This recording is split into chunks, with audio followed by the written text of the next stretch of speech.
नमस्कार विद्यार्थियों, मैं सुनीता अरोरा। आज मैं आपको पाठ 20 कक्षा 7 का पाठ 20 विप्लव गायन उसकी व्याख्या समझाऊंगी। विप्लव गायन जो है बाल कृष्ण शर्मा नवीन, जैसा कि नाम से ही पता चल रहा है, नवीन मतलब नया, नई जो पुरानी रूढ़िवादियों के विरुद्ध आवाज़ उठाते हैं और जड़ता के विरुद्ध मतलब मूर्खता के विरुद्ध और विकास और गतिशील की ओर कदम बढ़ाने की प्रेरणा देते हैं और विकास और गतिशीलता को रोकने वाली, अवरुद्ध करने वाली, बाधित करने वाली प्रवृत्ति से संघर्ष करके कवि नया सृजन करना चाहते हैं, नया निर्माण करना चाहते हैं।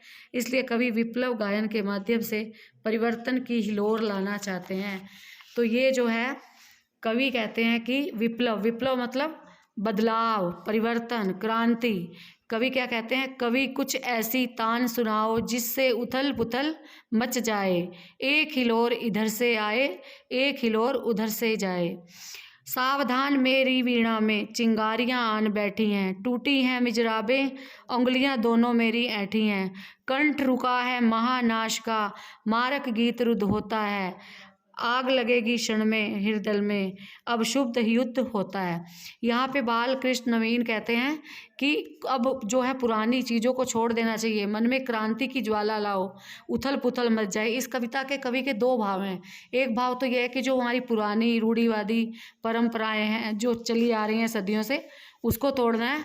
और दूसरी है जो अंग्रेज़ों की गुलामी कर रहे हैं हम, उस गुलामी से छुटकारा पाने के लिए हमें एक क्रांति ला देनी चाहिए। तो इसके दोनों भाव हैं। तो कवि कह रहे हैं कुछ ऐसी तान सुनाओ, कोई ऐसा गीत सुनाओ जिससे उथल पुथल मच जाए, सब लोग जो हैं जागरूक हो जाएं। एक हिलोर इधर से आए, एक हिलोर उधर से आए, सब एक दूसरे को आवाज़ लगाएं, सब एक दूसरे को की आवाज़ सुने और क्या करें, नई क्रांति उत्पन्न कर दें, नई जो है परंपरा शुरू कर दें। और क्या कहते हैं कवि? सावधान कर रहे हैं वो सबको कि मेरी वीणा में चिंगारियां आन बैठी हैं, टूटी हैं मिजराबें। मतलब मैं ऐसी तान बजा रहा हूँ कि मेरी जो मिजराबें हैं, मिजराबें बोलते हैं जो छल्ला पहनते हैं ना वाद्य यंत्र बजाने के लिए, तो वो बजाते समय जो पहनते हैं उसे मिजराबें कहते हैं, वो टूट गई हैं। मैं इतनी ज़ोर से बजा रहा हूँ और मेरी उंगलियां दोनों ऐंठ गई हैं और कंठ रुका है। कंठ मतलब गला जो है मेरा अवरुद्ध हो गया है, रुद्ध गया है। और महानाश का मारक गीत गाता है। नाश कैसा? बुराइयों का नाश। नाश कैसा? कुरीतियों का नाश। और नाश कैसा? जो हमारे देश पर असामाजिक तत्व जो हैं, गलत चीज़ें को से प्रभावित कर रहे हैं हमारे देश को, और हमारे देश पर जो आकर राज करते हैं लोग और हमारे देश को गुलाम बनाते हैं। तो जो चाहते हैं कि हमारा देश गुलाम बनकर रहे, तो वो आज़ादी, उस देश की आज़ादी के लिए जो है मारक गीत, क्रांतिकारी गीत गाते हैं। और आग लगेगी, पल भर में ऐसे लोगों को नष्ट कर देंगे। और हृदय में बहुत क्रोध है, बहुत दुख है और युद्ध करना चाहता हूँ। युद्ध कैसा? कि मैं ऐसा युद्ध करूँ कि सब समझ जाएं कि अब आगे क्या करना है। झाड़ और झंकार दग्ध हैं, सारी जो झाड़ियाँ हैं, झंकार हैं, पत्ते मतलब झाड़ियाँ जो हैं दग्ध, जली हैं। दग्ध मतलब जली हुई हैं। इस ज्वलंत गायन के स्वर से क्रुद्ध गीत की क्रुद्ध तान है।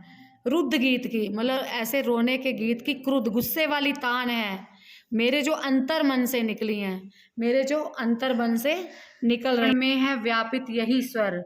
रोम रोम गाता है वह ध्वनि, वही तान गाती रहती है कालकूट फणी की चिंतामणि। कवि कहता है कि कण कण में, जर्रे जर्रे में यही मेरा जो स्वर है, क्रांति का स्वर, रोम रोम में यही स्वर गाता है कि क्रांति आए, बदलाव आए, परिवर्तन आए। और यही तान चलती रहती है जैसे विशाले सर्प की फन होता है जैसे, और चिंतामणि, उससे जो मणि निकलती है, जो सारी चीज़ों का एक पारस होता है, चिंतामणि वाला एक पत्थर, पारस, रत्न जो सांप के उसमें रहता है, तो वो जो है मेरे पास है, ऐसी चिंतामणि है। आज देख आया हूँ जीवन के, मुझे आज जीवन का राज पता चल गया है कि करना क्या है, और सब राज समझ आया हूँ मैं, मुझे सारे राज समझ में आए हैं।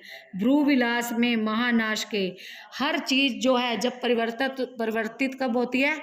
जब नाश होता है। नाश के बाद नई सृजन शक्ति, नई सृजनात्मक नई रचना होती है, नई चीज़ें आती हैं। जो परिवर्तन होता है पहले पुरानी चीज़ों का नाश होता है, फिर नई चीज़ों का सृजन होता है, ऐसा कवि कहना चाहते हैं कि ये मैं समझ गया हूँ। तो विप्लव गायन जो है जड़ता के विरुद्ध विकास और गतिशील की कविता है, और इसलिए कवि विप्लव के माध्यम से परिवर्तन के हिलोर लाना चाहता है। धन्यवाद।